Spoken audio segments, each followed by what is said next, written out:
El ciclo de Rankine. Desde que el ser humano evolucionó, ha usado el calor como fuente de subsistencia para poder surgir y formarse a lo que es hoy. Ha utilizado diversas fuentes de energía partiendo de sus inicios, usando una madera para calentarse e iluminarse, para posteriormente descubrir los combustibles fósiles. Y luego, con los avances de la ciencia, llegar a usar la energía nuclear y solar. Estas fuentes no solo sirven para producir calor, sino que también pueden ser transformados en otro tipo de energía, de los cuales los más producidos es la electricidad. Pero, ¿cómo se puede transformar este calor en otro tipo de energía, como viene a ser la energía eléctrica? Esto es posible a través de un ciclo llamado el ciclo de Rankine. El ciclo de Rankine es un ciclo termodinámico compuesto por dos transformaciones isentrópicas y dos isobaras. Su propósito es transformar el calor en trabajo. Es la base del diseño de máquinas de vapor de cualquier tipo. El ciclo de Rankine está compuesto por cuatro elementos principales: la bomba, la caldera, la turbina y el condensador. Además, este ciclo funciona con un fluido, generalmente agua. Este ciclo se puede representar mediante un diagrama de temperatura versus entropía. El ciclo empieza cuando el fluido entra a la caldera, que es un intercambiador de calor. En este punto, el líquido dentro de la caldera pasa a vapor saturado y sale hacia la turbina. Después, el vapor entra a la turbina y se expande sin pérdida de calor. Luego, el fluido sale de la turbina como mezcla de vapor saturado y líquido. Esta mezcla entra al condensador, al cual transforma calor a una fuente fría externa como un lago, un río o la atmósfera. Por último, este fluido en estado líquido se dirige hacia la bomba, que lo lleva a la presión de operación de la caldera. Y así es que el líquido vuelve a la caldera para comenzar nuevamente un ciclo. Un ciclo Rankine ideal no incluye ninguna irreversibilidad interna, por lo que no se genera pérdidas. Este ciclo está compuesto por una caldera, una turbina, un condensador y una bomba. En un ciclo ideal de Rankine, la bomba y la turbina serían isentrópicas, es decir, la bomba y la turbina no generarían entropía, y por lo tanto maximizarían la producción neta de trabajo. Este ciclo está compuesto de los siguientes cuatro procesos, en donde el agua entra a la bomba en el estado 1 como líquido saturado. Este proceso necesita un trabajo de la bomba para que se condense isentrópicamente, es decir, que del estado 1 a 2 la entropía del fluido se mantenga constante hasta llegar a la operación de la caldera. En la caldera se comprende como un gran intercambiador de calor, por lo que el agua entra a la caldera como líquido comprimido en el estado 2 y sale como vapor sobrecalentado en el estado 3 mediante un proceso realizado a presión constante. El vapor sobrecalentado en el estado 3 entra a la turbina, donde se expande isentrópicamente y produce trabajo al hacer girar el eje conectado a un generador eléctrico. La presión y la temperatura del vapor disminuyen durante este proceso hasta los valores en el estado 4. El vapor entra al condensador. Aquí el vapor se condensa a presión constante en el condensador, el cual es básicamente un gran intercambiador de calor, rechazando el calor hacia un medio de enfriamiento. Luego, el vapor sale del condensador como líquido saturado y entra a la bomba completando el ciclo. Ahora analizaremos este ciclo a través de un gráfico temperatura versus entropía, donde las líneas que cruzan la curva son isóbaras. En el estado 1, el vapor está como líquido saturado. Luego, el vapor se expande en la bomba necesitando trabajo y esa es la evolución de 1 a 2. En el caso ideal, al no haber irreversibilidades, tampoco tendrá cambios de entropía, por lo que se puede contemplar como una evolución isentrópica. Al salir de la bomba, se encontrará como líquido comprimido. Luego este líquido se introducirá en la caldera, actuando con una presión constante hasta encontrarse como vapor sobrecalentado, donde habrá una absorción de calor en el sistema. Posteriormente, entrará a la turbina, donde se va a producir trabajo. En el caso ideal, esta será una evolución isentrópica. Generalmente, esta etapa acaba como mezcla, es decir, calidad menor a 1 pero mayor a 0. Posterior a esto se introduce en el condensador, donde se produce calor a presión constante y de aquí saldrá como líquido saturado completando el ciclo. El área bajo la curva del proceso 2 a 3 representa el calor transferido hacia el agua en la caldera. El área bajo la curva del proceso 4 a 1 representa el calor rechazado en el condensador. Y la diferencia entre el área encerrada por el ciclo es el trabajo neto producido durante este. A continuación, se da a conocer un análisis de energía por componentes. En la bomba, tenemos que el trabajo impartido por la bomba debe ser igual a la entalpía de salida en el estado 2 menos la entalpía de entrada en el estado 1. A su vez, en la bomba tenemos un proceso isentrópico, y eso nos permite plantear otra ecuación para determinar el trabajo impartido por la bomba. Esta establece que el negativo del trabajo impartido por la bomba va a ser igual al volumen específico en la entrada por la presión de salida menos la presión de entrada. Esta ecuación es muy útil para estudiar la bomba y tomar en cuenta que al aplicar el valor absoluto en el trabajo, este queda como positivo. En la caldera, al no haber trabajo, se tiene una transferencia de calor de entrada que debe ser igual a la entalpía específica en la salida, en estado 3, menos la entalpía específica de la entrada en el estado 2. El trabajo por unidad de masa en la turbina va a ser la entalpía de entrada en el estado 3 menos la entalpía específica de salida en el estado 4. En el condensador, al no haber trabajo, obtenemos que la transferencia de calor de salida debe ser igual a la entalpía de entrada en el estado 4 menos la entalpía específica de salida en el estado 1. Y el rendimiento ideal de este ciclo tiene el mismo valor que el ciclo de Carnot y se puede calcular como 1 menos temperatura D sobre temperatura A. Para aumentar la eficiencia del ciclo, el fluido se somete a una serie de procesos cuyo objetivo es aumentar el área encerrada por el diagrama.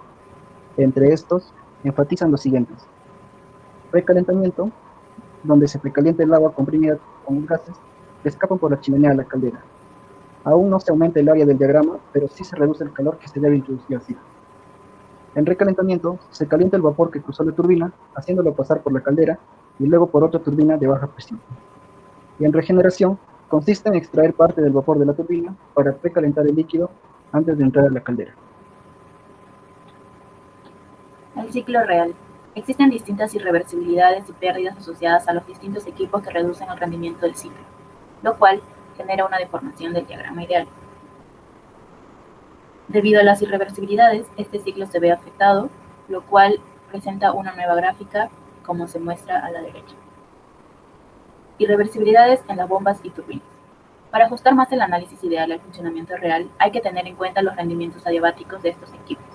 Para el caso más común utilizado en el análisis de los ciclos Rankine se tiene eficiencias isentrópicas, expresión de las bombas y turbinas reales con respecto a las isentrópicas. Eficiencia de la turbina.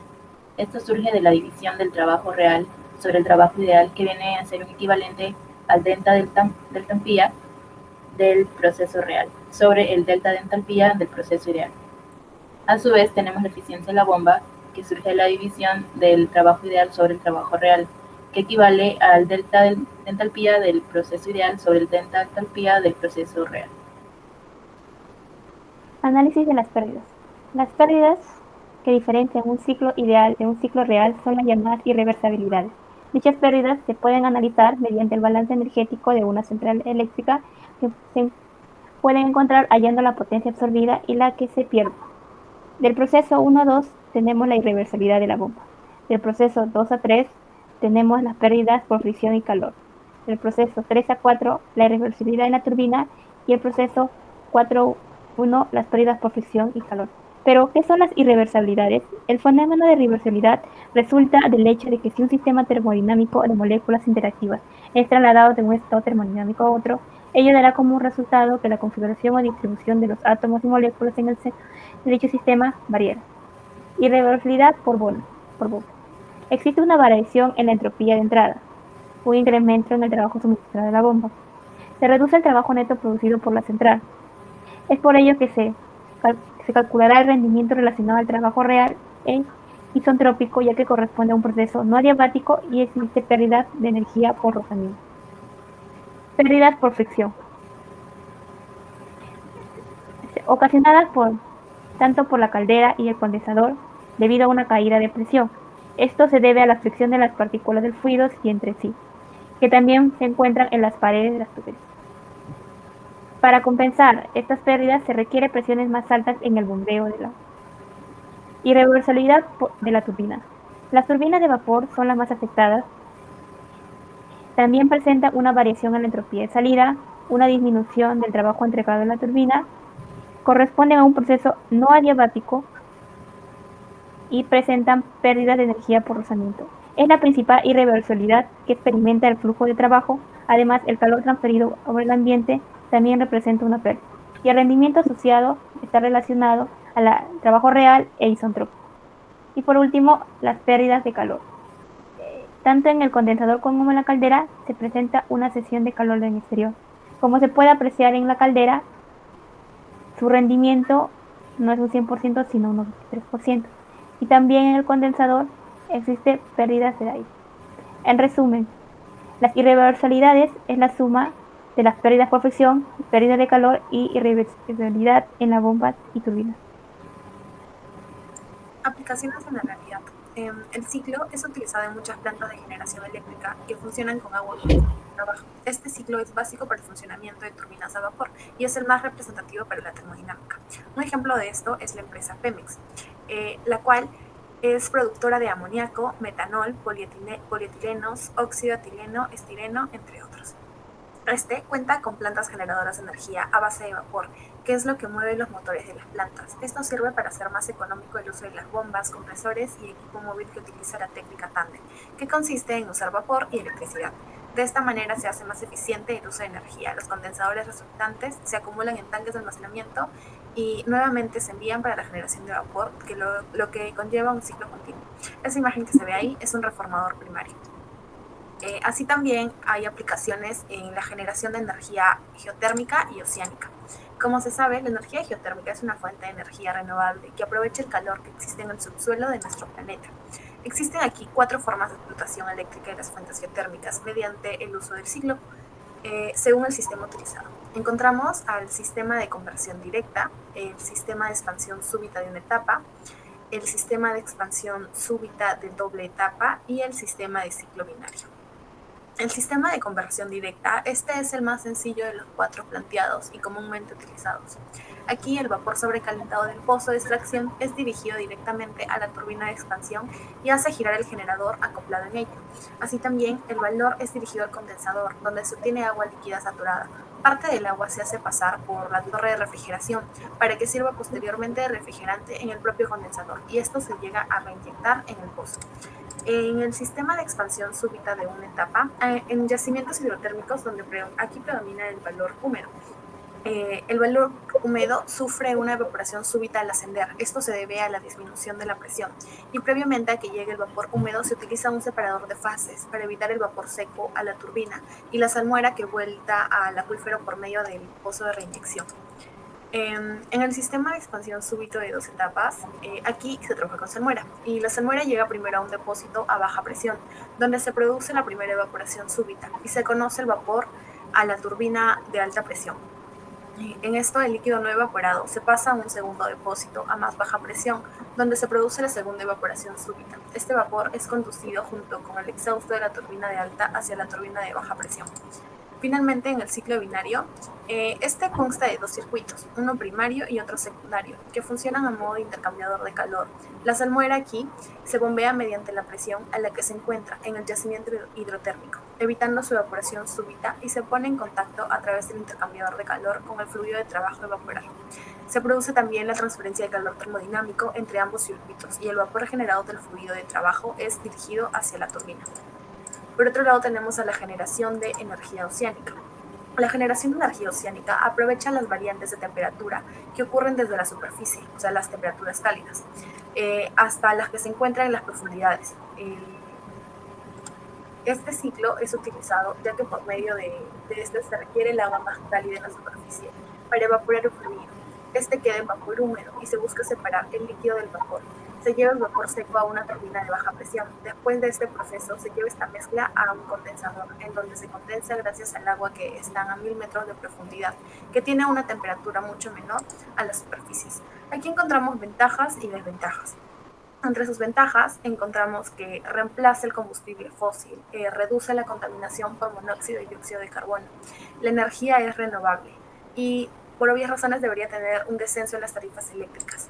Y entre sus desventajas es que la estructura, al ser grande, podría dañar la ecología marina y las instalaciones serían costosas.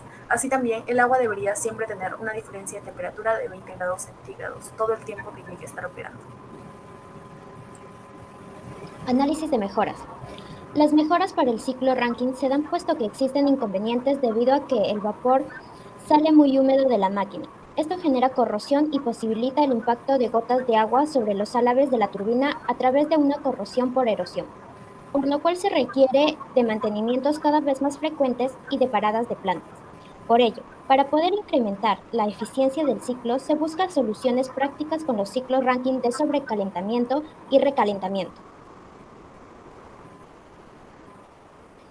Ciclo Rankine con sobrecalentamiento. Aquí se busca transferir la energía adicional al vapor saturado seco antes de ser introducido por primera vez en la turbina, logrando una disminución del deterioro de la turbina. Por ello, este ciclo con sobrecalentamiento presenta una mayor temperatura media de absorción de calor que el ciclo sin sobrecalentamiento, por el cual el rendimiento térmico es mayor.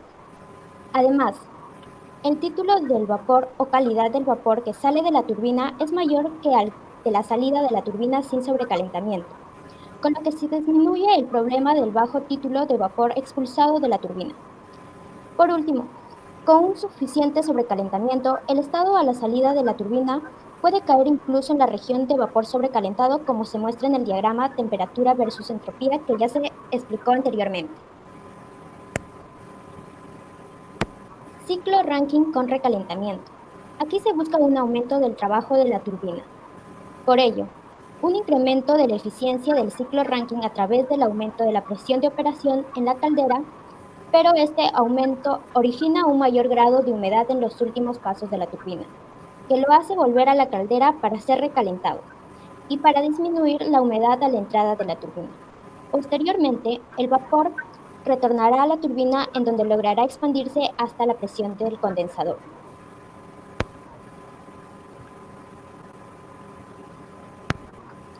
Concluyendo con lo expuesto, el ciclo Rankine sirve de base al funcionamiento de las centrales térmicas, con turbinas de vapor, las cuales producen actualmente la mayor parte de la energía eléctrica que se consume en el mundo. Estas a su vez representan el 30% de la producción de electricidad en el Perú. Además, según el Ministerio de Energía y Minas, más de la mitad de producción de electricidad es utilizada en el sector industrial.